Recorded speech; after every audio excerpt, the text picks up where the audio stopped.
ओम नमो भगवते वासुदेवाय। आप सभी का हमारे पावन भक्ति सागर चैनल पर हार्दिक स्वागत है। आज सुनिए परम एकादशी व्रत की पुरानी कथा। आज की कथा में हम सुनेंगे एकादशी व्रत कथा, साथ में भक्त सदन कसाई की कथा और गणेश भगवान की कहानी। तो प्रेम से बोलिए विष्णु भगवान की जय। भगवान श्री कृष्ण कहते हैं कि जिन्होंने मनुष्य जन्म लेकर भी एकादशी का व्रत नहीं किया, उनका जन्म व्यर्थ है। 84 लाख जोनियों में भटकते भटकते पूर्व के पुण्यों से बड़ी कठिनाई के साथ मनुष्य शरीर मिलता है। अंत्य प्रयत्न पूर्वक परम एकादशी का पवित्र व्रत करना चाहिए। जिसने यह व्रत कर लिया, उसने मानो सब कुछ कर लिया। इस व्रत को करके मनुष्य अपने पितृगणों की तृप्ति भी अच्छी तरह से कर लेता है। धन के स्वामी कुबेर ने इसी परम एकादशी के दिन विधि विधान पूर्वक उपवास कर रात्रि में जागरण किया था। तब उन पर प्रसन्न होकर भगवान शिव ने उन्हें धन अध्यक्ष बना दिया। अपनी पत्नी और पुत्र को बेच देने वाले राजा हरिश्चंद्र ने भी यह व्रत विधिवत किया था, जिसके प्रभाव से उन्हें फिर से अपनी पत्नी, पुत्र और राज्य मिले। इस एकादशी का व्रत रखकर उपवास करने से मनुष्य धन धान्य से संपन्न होता है और उसके समस्त पाप नष्ट हो जाते हैं। इस दिन विष्णु पुराण का पाठ करने से समस्त मनोकामनाएं पूर्ण होती है। विष्णु पुराण में इस व्रत का महत्व विस्तार से वर्णित किया गया है। व्रती को प्रातः काल उठकर स्नान आदि से निर्वृत्त होकर स्वच्छ वस्त्र धारण करने चाहिए। इस दिन व्रत में भगवान विष्णु की पूजा का विधान है। अंत उनकी प्रतिमा को स्नान कराकर जल, धूप, दीप, नैवेद्य आदि से भगवान शंकर के साथ विधि विधान के अनुसार पूजन करके आरती करे। विष्णु सहस्र नाम या विष्णु पुराण का पाठ करें और व्रत की कथा सुने।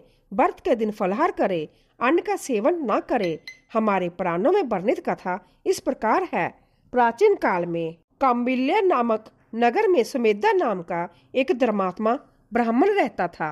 उसकी पत्नी अत्यंत पवित्र व पतिव्रता थी। सुमेधा के किसी पूर्व कर्म के कारण वह धनहीन होकर निर्धन हो गए। प्राप्त धन नहीं जुड़ पाता था, फिर भी उनकी पत्नी पवित्र अपने पति की प्रेम पूर्वक सेवा करती रहती थी। वह संध्या भूखी रहकर भी अतिथि को प्रसन्नता पूर्वक भोजन कराती थी। एक दिन सुमेधा ने अपनी पत्नी से कहा, मुझे धन कमाने के लिए विदेश जाने की इच्छा हो रही है। यह सुन उसकी पत्नी की आंखों में आंसू भर आए। उसने कहा, पतिदेव, आदमी को सुख तो उसके सौभाग्य से ही मिलता है। यदि पूर्व जन्म में हमने कुछ दान पुण्य किए होते तो इस जन्म में हमें सुख मिलता। भाग्य में जो दुख लिखा है वह वहां भी मिलेगा, इसीलिए आप यहीं रहकर संतोष करें। पत्नी की बात मानकर सुमेधा विदेश नहीं गई। एक दिन संजोगवश महर्षि कौंडिन्य वहां आए। उन्हें देखकर सुमेधा और उनकी पत्नी ने उन्हें प्रणाम किया और उनकी उचित सेवा की। ऋषि के कुशल क्षेम पूछने पर सुमेधा ने अपनी गरीबी और दुखों से छुटकारा पाने का उपाय पूछा। ऋषि ने कहा, तुम्हें पुरुषोत्तम मास की कृष्ण पक्ष की परम एकादशी का व्रत विधि पूर्वक करना चाहिए। फिर उन्होंने ऋषि से व्रत की विधि पूछकर इस व्रत को पूर्ण श्रद्धा भाव से विधि विधान अनुसार किया। व्रत के प्रभाव से उन्हें राजमहल से अपने समीप आता एक राजा दिखाई दिया। उस राजा ने विधाता की प्रेरणा से बिना मांगे ही सुमेधा को सुंदर व अमूल्य पदार्थों से पूर्ण एक नया मकान दिया और जीवन निर्वाह के लिए आजीविका की व्यवस्था कर दी। सुमेधा और उनकी पत्नी इस व्रत के प्रभाव से सुखी हो गए और संसार के समस्त सुखों को भोगते हुए अंत में मोक्ष को प्राप्त हुए। भागवत भक्त सदन कसाई की कथा। यह सुनिए भागवत भक्त सदन कसाई की कथा। प्राचीन समय में सदन नाम के कसाई जाति के एक भक्त थे। जब भी वे जाति से कसाई थे, फिर भी उनका हृदय दया से पूर्ण था। आजीविका के लिए और कोई उपाय ना होने से वह दूसरों के जहां से मांस लाकर बेचा करते थे। संभव अपने हाथ से पशु वध नहीं करते थे। इस काम में भी उनका मन लगता नहीं था, पर मन मारकर जातिगत व्यवसाय होने के कारण वह इसे करते थे। सदन का मन तो श्री हरि के चरणों में रम गया था। वह हर समय केवल हरि हरि करते रहते थे। भगवान अपने भक्त से दूर नहीं रहते। सदन के घर में शालिग्राम जी थे, पर सदन को इसका पता नहीं था।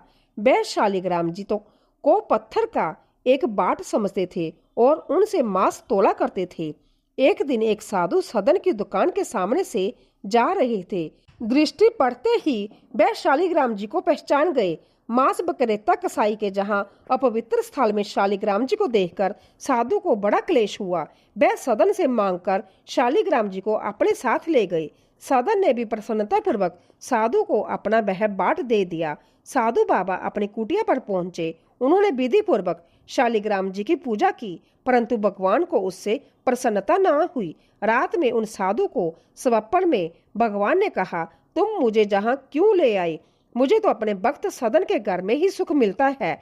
जब वह मुझे मांस तोड़ने के लिए उठाता था तब उसके शीतल स्पर्श से मुझे अंततः आनंद मिलता था। मुझे सदन के बिना एक क्षण भी चैन नहीं पड़ती। साधु महाराज जागे। उन्होंने सुबह उठकर शालिग्राम जी को उठाया और सदन के घर जाकर उन्हें वापस दे आए। साथ ही उसे भागवत कृपा का महत्व भी बताया। सदन को जब यह पता लगा कि उनका यह पत्थर तो संभव भगवान शालिग्राम है, तब उन्हें बड़ा पश्चाताप हुआ और अपने व्यवसाय से घृणा हो गई। वे शालिग्राम जी को लेकर पुरुषोत्तम क्षेत्र श्री जगन्नाथपुरी की ओर चल पड़े। मार्ग में संध्या समय सदन जी एक गांव में एक गृहस्थ के घर ठहरे। उस घर में स्त्री पुरुष दो ही व्यक्ति थे। उस स्त्री का आचरण अच्छा नहीं था। वह अपने घर ठहरे हुए इस स्वस्थ सुंदर और सबल पुरुष अर्थात सदन पर मोहित हो गई। आधी रात के समय सदन जी के पास आकर वह अनेक प्रकार की अश्लील चेष्टाएं करने लगी। सदन जी ने उसे समझाते हुए कहा, तुम तो मेरी माता के समान हो, अपने बच्चे की परीक्षा मत लो। माँ, मुझे तुम आशीर्वाद दो। वह स्त्री लज्जित और क्रोधित हो गई। वह अंदर गई और तलवार लेकर सोते हुए अपने पति का सिर उसने काट डाला। फिर सदन से आकर कहने लगी, प्यारे, अब डरो मत, मैंने अपने पति का सिर काट डाला है, अब तुम मुझे स्वीकार करो। सदन ब्याह से कांप उठे। स्त्री ने अनुनय विनय करके जब देख लिया कि उसकी प्रार्थना स्वीकार नहीं हो सकती, तब वह द्वार पर आकर छाती पीट पीट कर रोने लगी।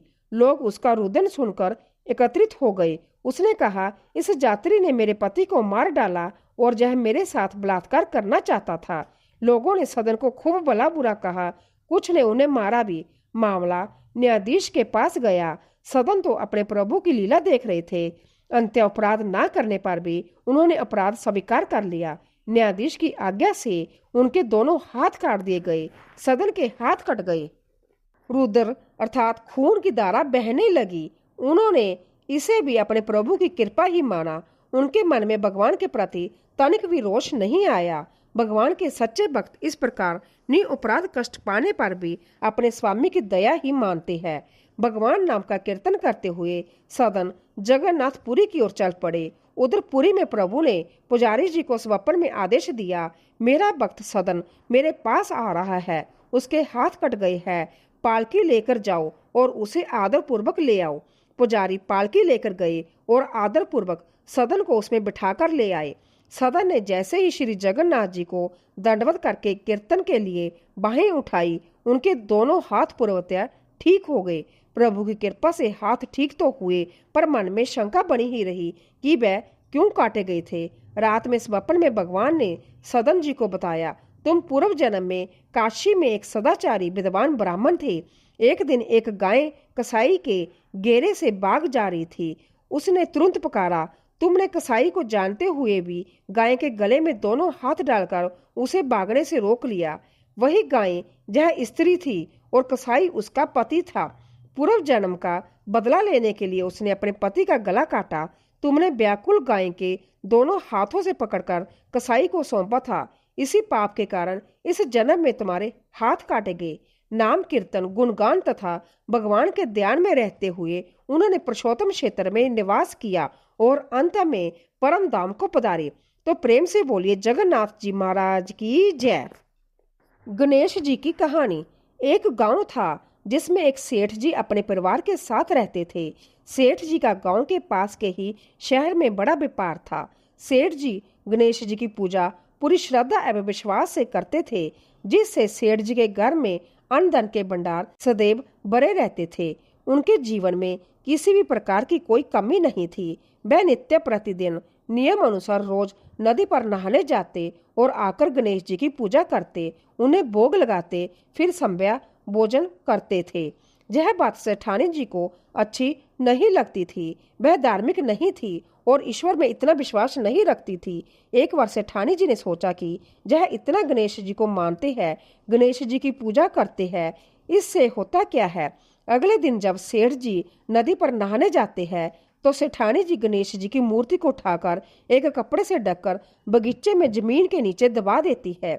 जब सेठ जी नदी से नहाकर घर आते हैं और देखते हैं कि गणेश जी की मूर्ति तो मंदिर में नहीं है, तो वह सेठानी से पूछते हैं, गणेश जी की मूर्ति मंदिर में नहीं है, कहाँ गई। तो सेठानी जी बोलती है, मुझे नहीं मालूम, मूर्ति को घर में बहुत ढूंढा गया क्योंकि वह गणेश जी को भोग नहीं लगा पाई थी। इसके लिए सेठ जी ने अन्न जल का भी त्याग कर दिया और गणेश जी से प्रार्थना करने लगे कि हे प्रभु, लगता है आप मुझसे रुष्ट हो गए हो और कहीं चले गए हो। आप अपनी कृपा दृष्टि मुझ पर बरसाएं प्रभु, मुझे दर्शन दीजिए। सेठ जी ने मन ही मन सोचा कि जब तक आप मुझे मिल नहीं जाते, मुझे दर्शन नहीं दे देते, तब तक मैं अन्न जल का त्याग करता हूँ। वह पूरा दिन निकल गया। रात में सेठ जी की भक्ति से प्रसन्न होकर गणेश जी भगवान ने उन्हें स्वप्न में दर्शन दिए। सपने में भगवान एक छोटे से चूहे के साथ खेल रहे होते हैं और चूहे को खाने को लड्डू देते हैं। चूहा लड्डू लेकर बगीचे में जाता है और जमीन को खोदता है और लड्डू वहीं डाल देता है। अचानक सेठ जी की नींद खुल जाती है। सेठ जी बगीचे में जाते हैं और वहीं खोदते हैं जहां उन्होंने सपने में देखा था। वहीं से उनको थोड़ी सी जमीन खोदने पर कपड़े में लिपटी हुई गणेश जी की मूर्ति मिल जाती है। सेठ जी गणेश जी की मूर्ति की पूजा करके उनको यथास्थान स्थापित करते हैं और सेठानी के पूछने पर सारा वृत्तांत उन्हें सच सच बताते हैं। इस बात को जानकर सेठानी जी को बड़ा आश्चर्य होता है और सेठानी जी भी मन ही मन श्रद्धा एवं विश्वास से गणेश जी भगवान की भक्त बन जाती है। वह सेठ जी से कहती है कि मुझसे बड़ा भारी अपराध हो गया है। अब हम दोनों पति पत्नी प्रेम सहित गणेश जी भगवान की आराधना करेंगे एवं उनकी पूजा में कभी कोई कमी नहीं आने देंगे। यह सुनकर सेठ जी अत्यधिक प्रसन्न हो जाते हैं और दोनों पति पत्नी गणेश जी भगवान को धन्यवाद करते हैं। हे गणेश जी महाराज, जैसी कृपा आपने सेठ सेठानी पर की, अपनी वैसी ही अनुकंपा हम सभी पर बनाए रखना। कहानी सुनने वालों पर भी और कहानी कहने वालों पर भी सभी की मनोकामनाएं पूर्ण करना। प्रेम से बोलो गणेश जी महाराज की जय। लापसी तापसी की कहानी। एक लापसी था और एक तापसी था। तापसी हमेशा भगवान की तपस्या में लीन रहता था। लापसी रोजाना 1.25 सेर की लापसी बनाकर भोग लगाकर जीमता खाता था। एक दिन दोनों आपस में लड़ने लगे। तापसी बोला, मैं रोज भगवान की तपस्या करता हूँ, इसीलिए मैं बड़ा हूँ। लापसी बोला, मैं रोज भगवान को 1.25 सेर लापसी का भोग लगाता हूँ, इसीलिए मैं बड़ा हूँ। नारद जी वहां से गुजर रहे थे। दोनों को लड़ता देखकर उन्होंने पूछा कि तुम दोनों क्यों लड़ रहे हो। तापसी ने खुद के बड़ा होने का कारण बताया और लापसी ने अपना कारण बताया। नारद जी बोले, तुम्हारी लड़ाई का फैसला मैं कल कर दूंगा। दूसरे दिन लापसी और तापसी नहाकर अपनी रोज की भक्ति करने आए तो नारद जी ने छुपकर 1.25 करोड़ की एक एक अंगूठी उन दोनों के आगे रख दी। तापसी की नजर जब अंगूठी पर पड़ी तो उसने चुपचाप अंगूठी उठाकर अपने आसन के नीचे दबा ली। लापसी की नजर भी अंगूठी पर पड़ी, लेकिन उसने उस पर ध्यान नहीं दिया। वह भगवान को भोग लगाकर लापसी खाने लगा। तभी नारद जी सामने आए तो दोनों ने पूछा कि बताइए नारद जी, हम में से कौन बड़ा है। नारद जी ने तापसी से खड़ा होने को कहा। वह जैसे ही खड़ा हुआ उसके नीचे दबी हुई अंगूठी दिखाई पड़ गई। नारद जी ने कहा, तापसी से कहा, इतनी तपस्या करने के बाद भी तुम्हारी चोरी करने की आदत नहीं गई, इसीलिए लापसी ही तुमसे बड़ा है और तुम्हें तुम्हारी इस तपस्या का कोई फल भी नहीं मिलेगा। तापसी शर्मिंदा होकर माफी मांगने लगा। उसने नारद जी से पूछा, महाराज, मेरी तपस्या का फल मुझे कैसे मिलेगा। नारद जी ने कहा, यदि कोई घर में गाय और कुत्ते की रोटी नहीं बनाएगा तो उसकी तपस्या का फल तुझे मिलेगा। यदि कोई ब्राह्मण को भोजन करवाकर दक्षिणा नहीं देगा तो उसका फल तुझे मिलेगा। यदि कोई साड़ी के साथ ब्लाउज दान में नहीं देगा तो उसका फल तुझे मिलेगा। यदि कोई दिए से दिया जलाएगा तो उसका फल तुझे मिलेगा। यदि कोई सारी व्रत कथा कहानी सुनेगा लेकिन तुम्हारी लापसी तापसी की कहानी नहीं सुनेगा तो उसके व्रत का फल तुझे मिलेगा। इसी कारण उस दिन से हर व्रत कथा और कहानी के साथ लापसी तापसी की जय कहानी भी सुनी और कही जाती है। प्रेम से बोलिए विष्णु भगवान की जय। जय श्री हरि विष्णु भगवान की जय।